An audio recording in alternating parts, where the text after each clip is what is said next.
এই ব্রিজের উপরে, এই ব্রিজটা হইলো মেলাঘর থেকে উড়মারি রাস্তা যাওয়ার সময় একটা ব্রিজ পরে, ঠিক আছে, গোমতী নদীর উপর দিয়া। তো আমার এই বাড়িটা কইতে আছে নদীর থেকে ব্রিজের উপর থেকে ভাল দিয়ে বলে নদী করবো। আর এই বাড়িটা 500 টাকা দিব, দূরি এই বাড়িটা ভাল দিতে পারে, ঠিক আছে। এই দেখেন আমরা এখানে সব দর্শক আছি, হ্যাঁ ঠিক আছে। ভাই দাও বেটা, তুমিও যাব দাও। তুমি যদি সাকসেস হতে পারো তাহলে 500 টাকা আজকের হাজিরা, আর যদি ব্যর্থ হও তাহলে তুমি এই বাড়িটা 500 টাকা দিয়ে যাবে, ঠিক আছে। দেখা যাক, আপনারা দেখেন এই বাড়িটা এখন নদীর মধ্যে জাপ দেবে, আর সব ছেলেরা এখানে দাঁড়ায় রয়েছে, শুধু জাপটা দেখা লাগে। দেখেন কত নিচে কিন্তু, আর দেখেন পাড়ের সমান কিন্তু জল হয়ে রয়েছে। উপর থেকে আমার বাড়িটা সাবাস করছে, উপর থেকে জাপ দেবে।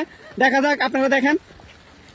দেরি হলে দেরি হইব, আকাশ যত দেরি হবে বিদ্যা কিচ্ছু তো না, দে আন থেকে দিয়ে ছাপকে মারিয়ে দিতে হবে। যাই হোক, বাড়িটা ভরসা নিছে, মানে বীজ উপর থেকে জাপ দিবে, তো আমরা একটু ভরসা দিতে আছি। দেখা যাক, বাড়িটা অবগত 3-4 দিন বৃষ্টি হওয়ার কারণে বাড়ির মধ্যে বয়ে রয়েছে। পোলাটা কিন্তু আবার ঘন ঘন গোলটার কোনো টাকা পয়সা নাই, তো গোলটার জন্য মানে আজকে 500 টাকা কামাই করার জন্য এই বীজের উপর থেকে নদীর মধ্যে জাপ দেওয়ার লাগে প্রস্তুত নিচ্ছে। টাকা কস না, মোবাইলটি বিজনেস হয় মনি 7 রান। দেখেন আমরা সবাই, হ্যাঁ রেডি।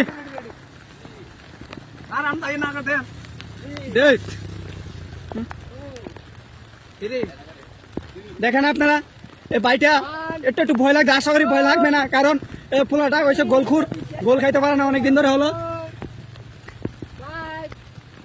আর দেখেন নদীর পারে পারে কিন্তু জল সমান, বেশ না।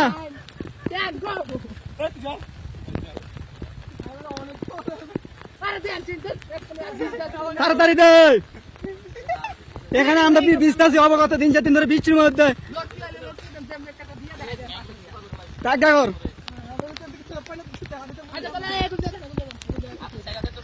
না বেশি দাঁড়িয়ে হয়েছে না, বেশি দাঁড়িয়ে দিলে গিয়ে দেবো। আপনারা দেখতেছেন এই বাড়িটা এখন চাপ দেবে নদীর মধ্যে, আমরা ভিজে দে আল্লাহ ভরসা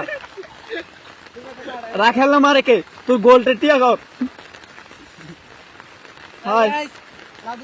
হ্যাঁ চলো, এ দেখেন বাড়িটা নদীর মধ্যে চাপ দিয়ে লাগছে, 500 টাকা পাওয়া লাগা। এ দেখেন, এ দেখেন 500 টাকা কামাই করে লেছে, 2 মিনিটের মধ্যে 500 টাকা কামাই করে লেছে বাড়িটা। হ্যাঁ হ্যাঁ